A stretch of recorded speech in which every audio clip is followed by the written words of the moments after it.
We're recording. I'm Danny Russo, and this is That Dojo Life.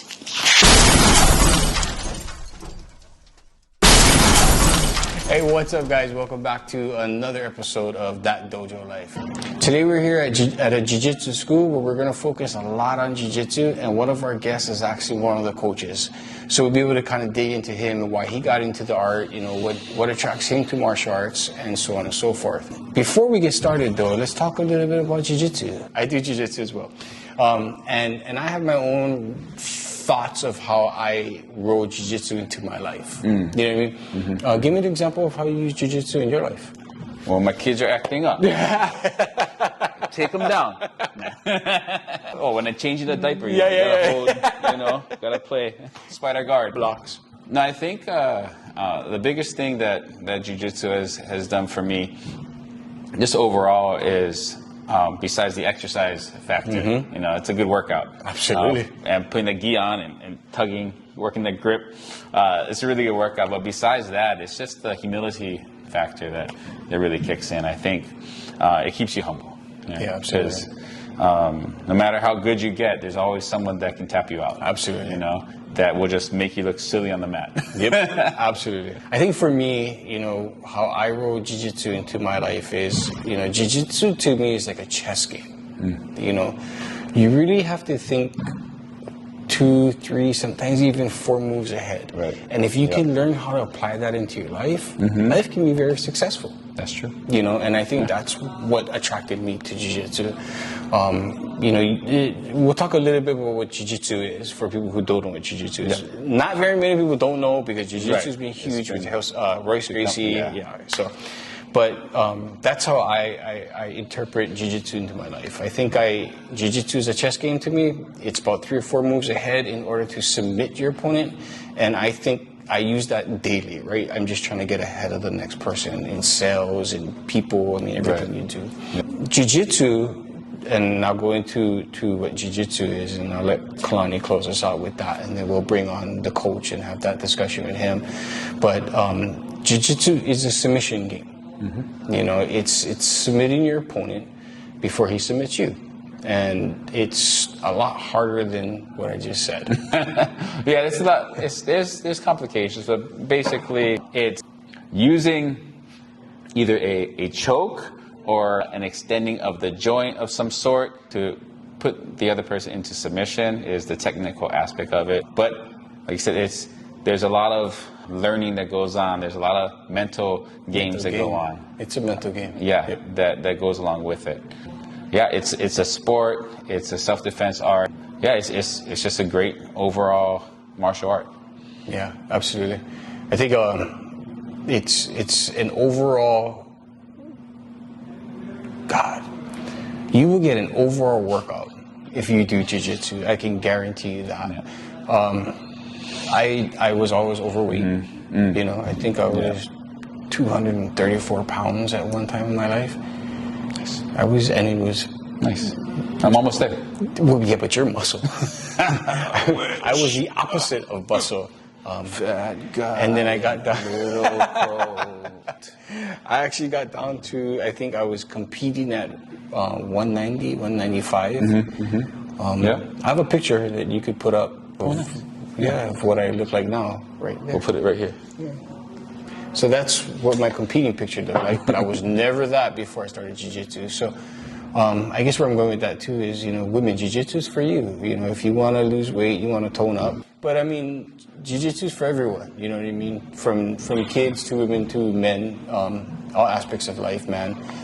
You know, don't ever knock down jiu-jitsu. Don't think that it's not for you, because chances are it's a great workout and you'll enjoy it because it's a mind game. It's a mind game. Try it out. Yeah. Give it some time, and you know, you might like it. Yeah. Actually, tonight we're over at K-Team. If you guys can hear that, that's actually the class that's going on upstairs. But tonight we're here at K-Team, and K-Team does have a webpage. It will be at the bottom of this link or this video by the time we're done. They do have a 30-day free class, so try it for 30 days. Before you knock it, try it the whole 30 days. Use and abuse the program. It's free. So definitely check it out. Let the instructor guys know that you've seen this on That Dojo. That Dojo Life. God, it's loud. I don't know if you guys can hear it. But let the instructors know that you've seen us on That Dojo Life, and they will go ahead and give you the 30-day free, or you can go ahead and click the website below and get started there as well. Yep. Absolutely. But other than that, we'll welcome over the coach, and we'll get started with him. Will you please take it off their head so we can have a normal conversation with the coach? Fine. God, Danny. What's up, guys? Welcome back to round 2 of That Dojo Life. So here with me, I have Jeremy. He's actually one of the students here and an instructor, over here with our the Jiu-Jitsu school K team. Jeremy, tell me a little bit about yourself and your background in martial arts. Oh, well, hi, I'm Jeremy. I've been doing martial arts for a little over 16 years now. I think I started off with karate when I was younger. I think that was very short-lived. And then I dabbled into a bit of Muay Thai for quite a while. Nice. Did a few matches overseas in Australia, just in the novice world. Came home to Hawaii and then fell in love with jiu-jitsu. I happened to be really lucky. Adrian was the one who got me started. And Adrian is located in Japan now, correct? Yes, he's running K Team Japan right now. And Adrian will set up a Zoom meeting with him, and we'll be able to talk to him outside in Japan to get get a different view of different locations and whatnot. But yeah. Yes. Cool. Super funny was I actually met him while I was working for T-Mobile. And at that time, I think I was at UH and I was studying under Homolo. Right. So he told me, hey, you need to go check out K-Team. And I went with him and that was it. I've been here for, 11 years now. Ever since. Yeah. Ever since. Yeah. I've got my butt kicked by you a few times. It was great teaching. Nice. Great. So you've done multiple martial arts. What do you think is besides jiu-jitsu? Because jiu-jitsu, like the last conversation we had, right? We talked about jiu-jitsu and how long it's been around, and that was the key thing. But to you, if you could take away jiu-jitsu, what would be your next favorite martial arts, or maybe a martial art that you'd want to learn? I think then after jiu-jitsu for me personally, and I'm biased because I did Muay Thai already, it's got to be Muay Thai. I think it complements that ground game very well. Absolutely. If we're not on the ground, you need something that's very dominant, standing up. And Muay Thai has proven itself over the decades. Absolutely. That it is just a very dominant striking art. Yeah. I couldn't see it any other way. Absolutely. Based on that question, I guess, and your outcome, what do you think would be the best self-defense martial arts? Mixed. I would think any of the stand-up disciplines, like just the sweet science boxing, Muay Thai, various forms of karate, even Taekwondo has got some amazing stand-up blades-wise. I would not want to get kicked in the face by them 3 times. Yeah. But that's definitely jiu-jitsu, wrestling. And how wrestling can very much complement jiu-jitsu very well. Mm-hmm. How about judo? Oh yeah, sorry. Yeah, I shouldn't have left that out. That's definitely one martial art I don't ever want to run to the street with. Yeah, getting thrown on the mat is one thing. Getting thrown on the concrete is another ball. Hey, I gotta get to the floor. They're definitely gonna see me. Yeah. So no, thank you. This is true. So for our podcast, we talk a lot about That Dojo Life. Our webpage is based on the same thing. To us, we believe that Dojo Life is a type of lifestyle. But what does That Dojo Life mean to you?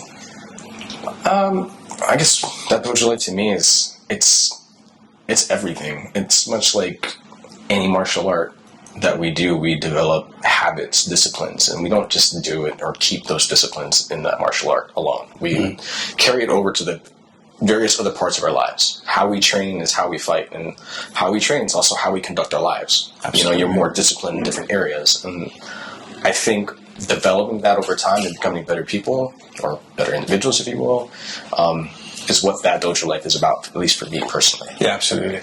Self-development. I think a lot of things that we covered was, for us, and the reason for the podcast was to kind of help newbies get started too, as well. Like anything else, when you first walked into Homolo's, his jiu-jitsu, his school and whatnot, was it easy for you to start that martial art, or were you kind of intimidated by getting on the mat, not knowing? For that school specifically, it was still very relaxed. But it was still very intimidating. I walked into that thing not knowing what was going on. I went with a buddy, and he was just like, hey, it doesn't matter how big you are, you're just going to get destroyed. At the time, I was very young. I'm 5'6", I was 190 pounds of just a ball. And I went to this jiu-jitsu school, and this kid, little tiny, I think Asian guy, just and he maybe soaking with 130. Wrapped me up like a pretzel, and there was nothing. It was scary. Yeah. It just like this. Not to me at that time, being such a nihilist, this is not supposed to work this way. Yep. I was so lost in my train of thought, like how the outcome of this was supposed to be. And I was totally wrong. But don't get me wrong. Walking into it, yes, I was intimidated. But once that happened, I realized this is real. This is what I needed, and this is what I want for the rest of my life. Remember John Hamill? Yes. So he was a student here at K-Team as well for a long time. He left Hawaii, he moved away, and he's been training and just smashing everybody. He was doing very, very well. But that was the first student I went in when I came into K-Team and Jiu-Jitsu.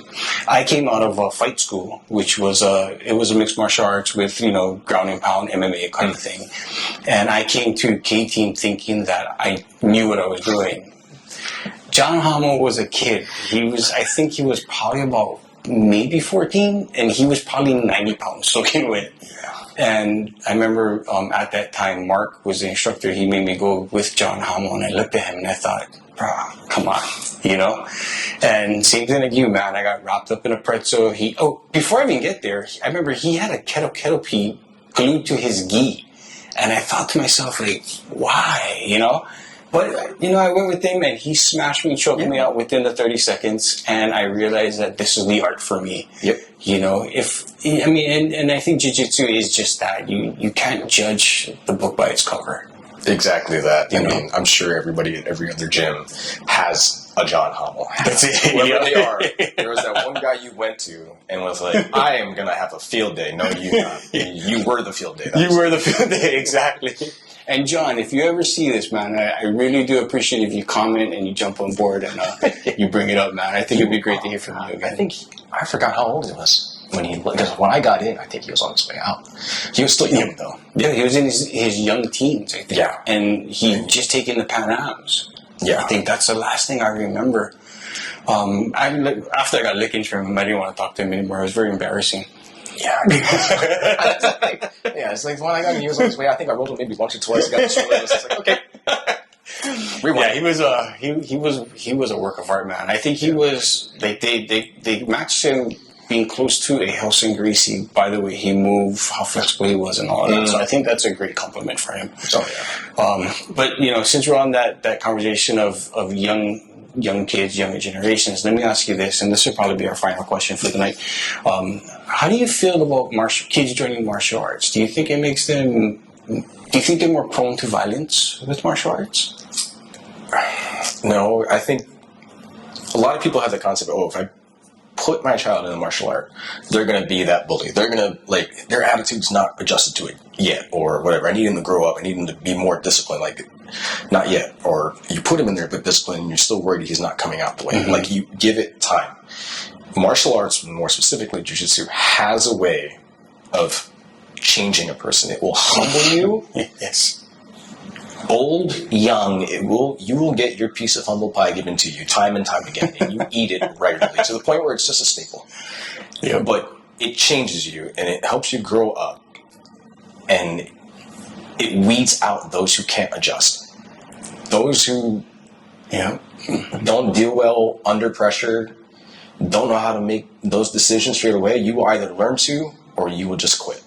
And I think that's one of the most beautiful things about jiu-jitsu is that we were saying a lot of great people, and the community itself is just a reflection of how great that is. Yeah, absolutely. I think you hit on a point, and I think too, one thing that makes your school, K-Team, where you're at, the strongest part is the camaraderie. Yeah. I think that goes for everybody. Everyone has, you walk into a gym, you know immediately, okay, this is, to relax, to discipline, whatever it may be. Jiu-jitsu classes come in various forms, right? There's extremely disciplined and the very laid-back style. But once you find that and you're in there, the people are still the same. There's still going to be those people who have had their fair share of humble pie, who know how to dish it out, know how to receive it, and they'll help you get on the way. And then that just builds that amazing camaraderie. It's just something about sweating, bleeding, and crying with a bunch of men, and women, mind you, women and men, in pajamas or in rash guards that just brings you so close together. And we will, you know, and in future segments too, we'll actually talk about women, and we'll meet some of the women over at K-Team in different martial arts, and we'll discuss a little bit of that too. You know, so women, you'll be able to see some stuff, what they go through, you know, kind of being mostly men in this, you know, in our school. But, you know, there's hope for you, and I promise women smash men in this sport as well too. So, Yes, they do. So it's pretty cool. So once again, guys, thanks again for watching. I'm Jeremy Fleming, and you're watching That Dojo Life. Don't forget to click the button down to subscribe. Perfect. Thank you, brother. I appreciate it, man.